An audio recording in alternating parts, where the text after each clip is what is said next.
Voice क्या किया start? चलो ठीक है। अरे क्या नहीं करो, चलिए ठीक है। तो in this class will be discussing about what superposition principle. It's a very important principle in physics. So first of all, let me write the statement. According to this principle, the resultant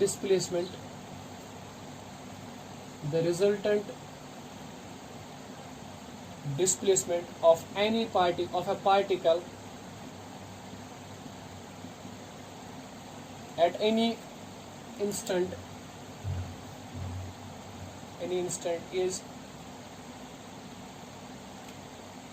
is vector sum of individual displacements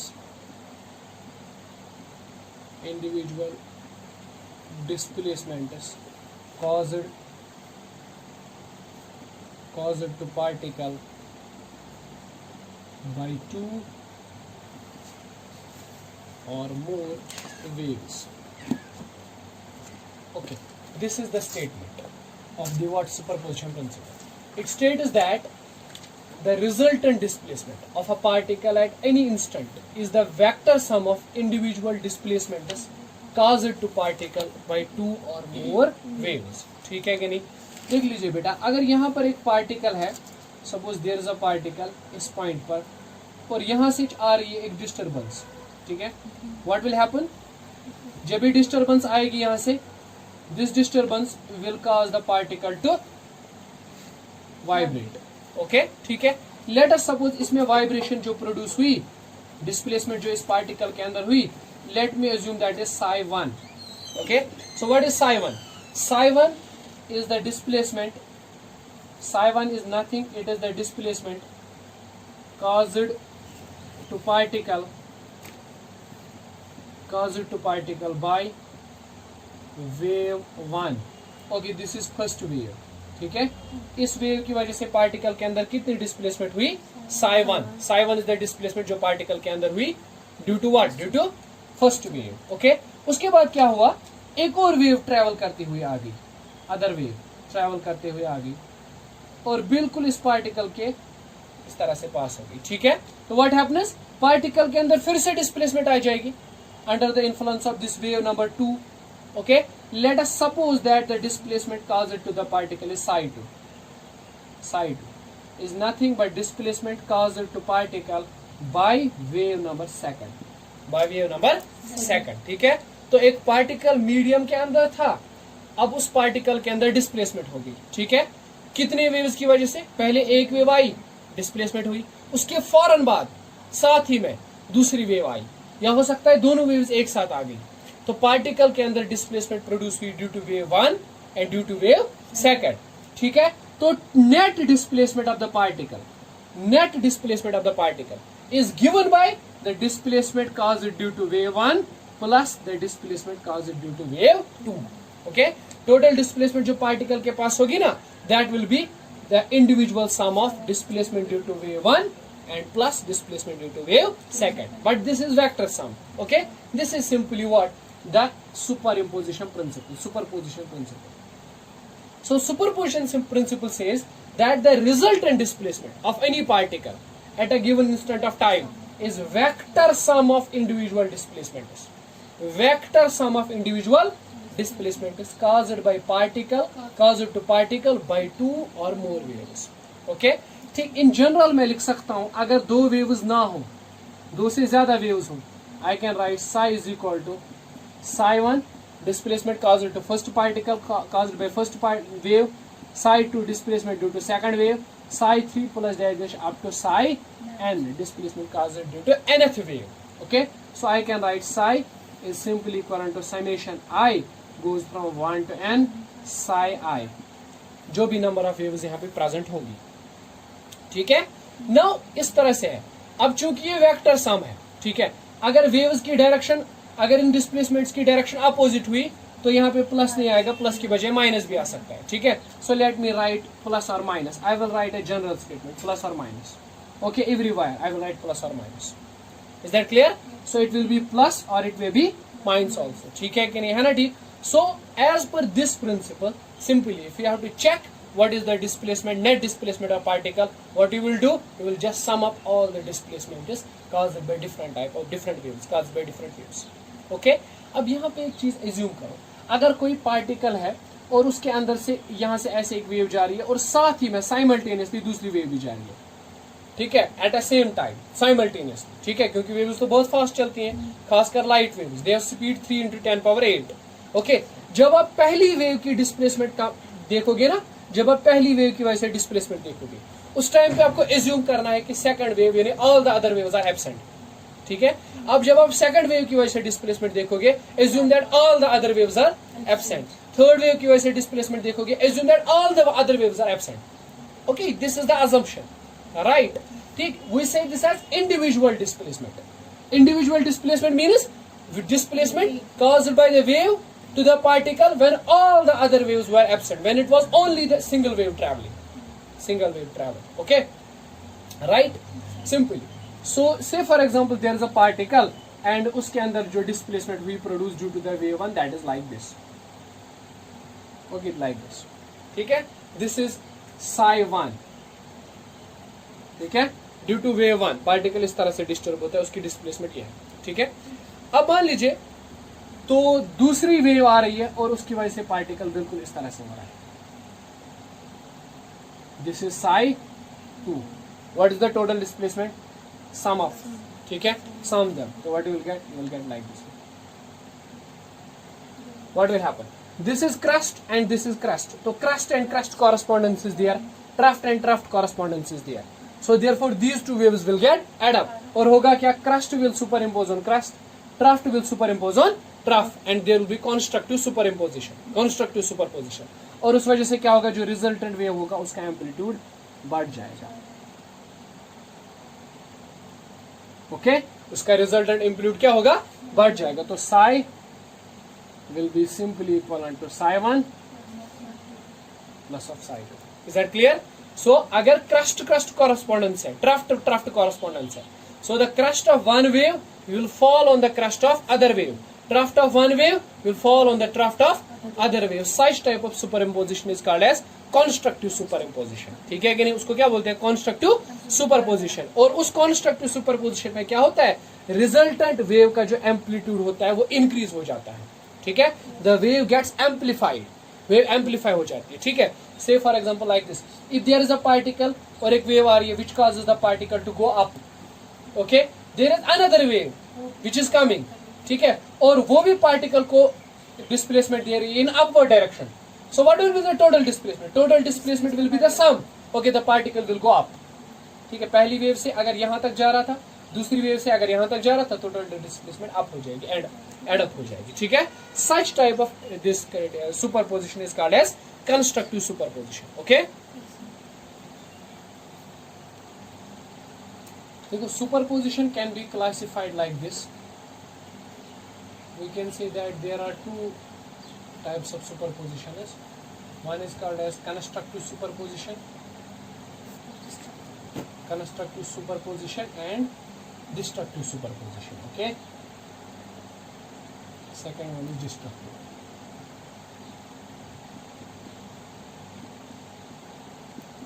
What is constructive superposition? If two or more waves superimpose on each other,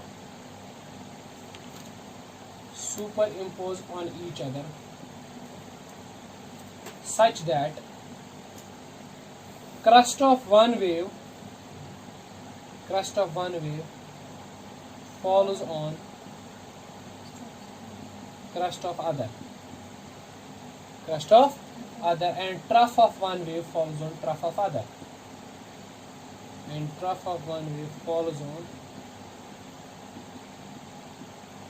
trough of other, ठीक है. Then this superposition is called as constructive superposition. Okay, मतलब इस तरह से देख लीजिए. इस example में यहाँ पे आप देखेंगे कि पहली वेव का जो क्रस्ट है, ठीक है, और सेकंड वेव का जो क्रस्ट है, जब सुपरपोजिशन होगी तो crust will fall on this crust and trough will fall on this trough. So what will happen? The total displacement will be psi1 plus psi2. ठीक है. In this type of displacement, in this type of superposition, total displacement increases. What happens? Total displacement increases. तो जब total displacement increase हो रही है means amplitude क्या होगा? Increase हो जाएगा. Okay, amplitude क्या हो जाएगा? Increase हो जाएगा. Resultant wave का amplitude increase हो जाएगा. जब amplitude increase हो जाता है, intensity भी increase हो जाती है ना? क्योंकि intensity is directly proportional to amplitude square, है ना? Intensity भी क्या हो जाएगी? Increase हो जाएगी. ठीक है कि नहीं, है ना? अब ध्यान से देखिएगा. When this type of superposition will take place. Okay, when this type of superposition will take place. Okay, see, if you have waves, these two waves, okay, they will superimpose. So what is the path difference? Is there any path difference? No, there is no path difference. ठीक है, कोई path difference नहीं है. अगर ये wave होगी इस तरह से, and there is some wave which is like this way. Okay, which type of superimposition is possible there? Constructive or destructive? This crust and crust correspondence, this is trough and trough correspondence. अगर और आगे बनाओगे तो crust and crust correspondence, है ना? इन दोनों waves के बीच में डेल्टा एक्स कितना है, पावर डिफरेंस कितना है? यहाँ से यहाँ तक देख लीजिए, यहाँ से यहाँ तक लैम्डा है ना? ठीक है, तो दिस वेव हैज, मतलब इस वेव और इस वेव में डिफरेंस है, इसी लैम्डा का, power difference is lambda. So in that case what will happen? Constructive superimposition will be there. Okay, अगर इस तरह से एक वेव होती, दूसरी वेव बिल्कुल इस तरह से होती.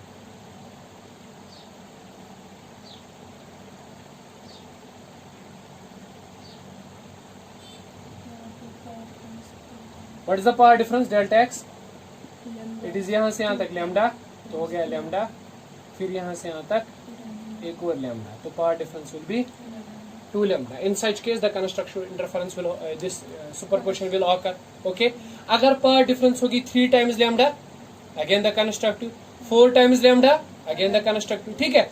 अगर मतलब n times lambda, है ना? जब भी डेल्टा एक्स होगा ना equal to n times lambda, ठीक है? 1 times lambda, 2 times lambda, 3 times lambda, where n can be 0, 1, 2, 3, है ना? Dash dash dash. अगर 0 होगा तो delta X is 0, constructive interference. अगर n 1 होगा तो delta X is lambda, in this case constructive superimposition.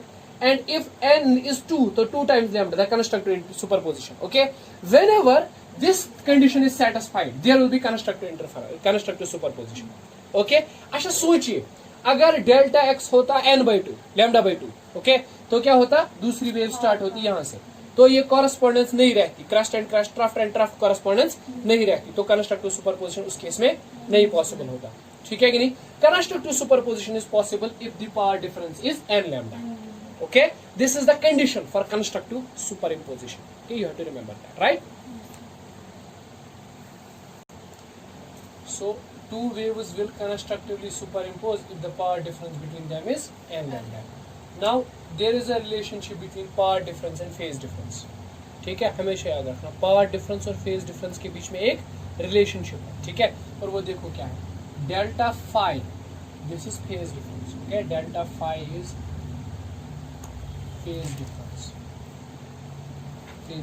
Okay, that is equivalent to, phase difference is equal to 2 pi by lambda into delta x, where delta x is path difference. Okay, this is the relationship between phase difference and power difference. Okay, so delta phi can be written as 2 pi by lambda into, what is the power difference in case of this constructive superimposition? That is n times lambda. So lambda and lambda goes, so delta phi is 2n pi. So the phase difference should be 2n pi, where n is 0, 1, 2. अगर phase difference दो waves के बीच में 2n pi है, इसका मतलब है there will be constructive superimposition. ठीक है कि नहीं, है ना? ठीक. So you have to remember, यानी this is nothing but it is integral multiple of 2 pi. Integral multiple of 2 pi. Okay, this is n times 2 pi, है ना? Which means integral multiple of, okay, let me write it, n times 2 pi, है ना? This is the integral multiple of 2 pi. So if the power difference is integral multiple of 2 pi, so what we will say? We will say that there will be constructive superimposition. Okay, now assume that if अगर दोनों waves का amplitude बराबर है, psi1 and psi2 are equal. Okay, psi1 and psi2 are equal. Let us suppose they are equivalent to Okay, let me say psi prime. Okay, it is psi prime, right? So what will be the constructive superposition? Then it will be psi 1 plus psi 2. Vector sum हो, ठीक है? तो psi is equal to, it may be written as psi prime plus psi prime. तो psi is equal to 2 times psi prime. ठीक है? तो ये हो जाएगा इनका net displacement double. But amplitude intensity कितनी हो जाएगी? Intensity is directly proportional to amplitude square. तो 2 टाइम्स तो हो गया एम्पलीट्यूड, तो intensity will increase 4 times. Intensity will increase. It means that कि intensity increases or decreases faster than amplitude. Okay, intensity increases or decreases faster than amplitude. Right? You have to remember this. अब हम आते हैं किस पे? Destructive interference, destructive superposition पे. कब कहेंगे आप डिस्ट्रक्टिव सुपरपोजिशन? जब एक वेव का क्रस्ट दूसरे वेव के ट्रफ्ट पे पड़ जाए, या एक वेव का ट्रफ्ट दूसरे वेव के क्रस्ट पे पड़ जाए. ठीक है कि नहीं? When the crest of one wave superposes on trough of other or vice versa, such superposition occurs. जब एक वेव का क्रस्ट दूसरे वेव के ट्रफ्ट पर आ जाए, ठीक है, या एक वेव का ट्रफ्ट दूसरे वेव के क्रस्ट पर आ जाए, तब हम कहते हैं destructive superposition. Okay, let me से graphically like this way. This is a wave, okay, and this is second wave.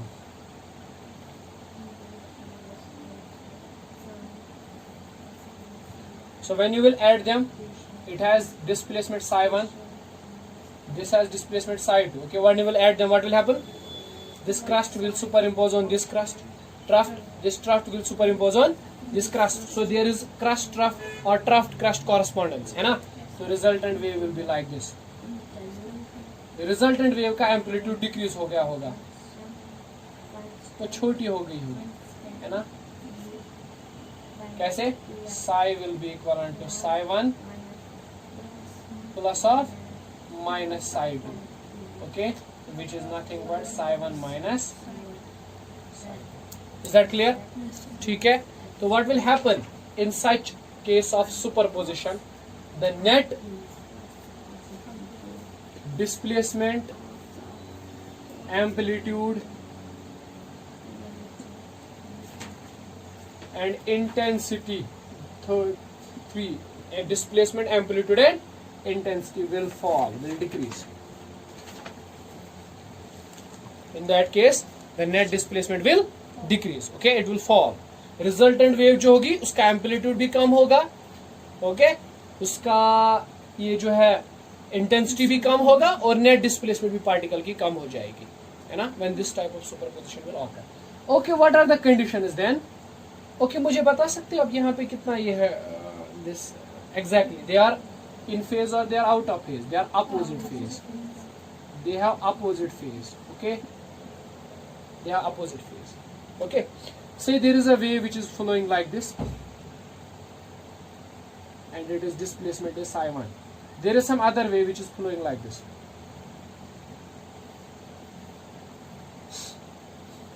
It is displacement is psi. So what will happen? Okay, constructive or destructive? Destructive interference. Obviously, ठीक है. So here what is the power, the phase power difference delta x? Let's here to here lambda over 2. Okay, है ना? ठीक. Similarly if you go on deriving, अगर आप derive करते जाओगे, अगर आप इस वेव को स्टार्ट यहाँ से नहीं करोगे, you will start it from here.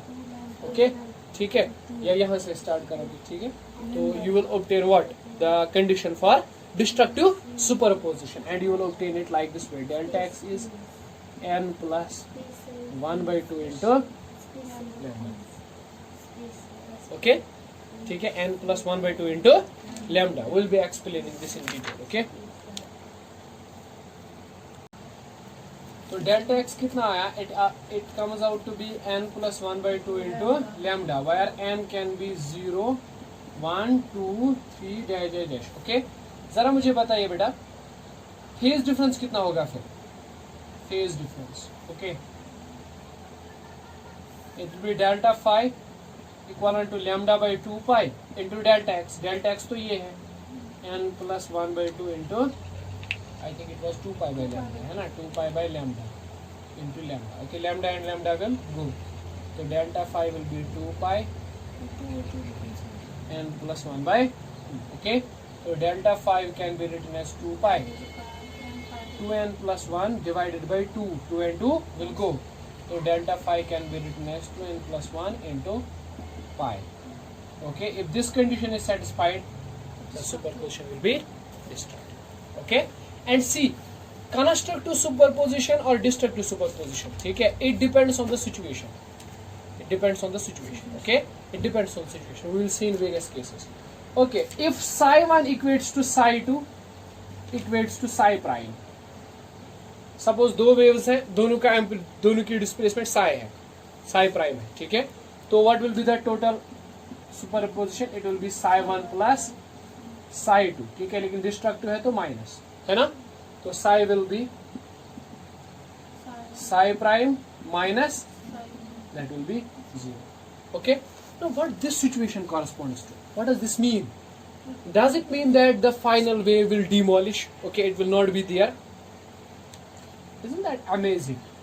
Here is a light wave, okay, and here is some other light wave, okay, and what you are doing, you are just putting them together at some point, okay, they will superimpose destructively and the final will be 0. Okay, and in that case what will be the final intensity? 0. And in that case what will be the final amplitude? 0. Means अगर आप किसी एक जगह पर light focus करोगे और उसी point पर दूसरी सोर्स से लाइट फोकस करोगे और दोनों डिस्ट्रक्टिवली सुपर इम्पोज होते हैं, तो then there will be no light at that point, there will be complete darkness at that point. Okay, it means that light is when light is added to light, it always doesn't produce a bright spot. Okay, it may produce a dark spot also. ठीक है, अगर आप इस board पे एक torch से एक light डालोगे, दूसरी टॉर्च से दूसरी लाइट डालोगे, ठीक है, दोनों लाइट्स इस बोर्ड पे पड़ेगी.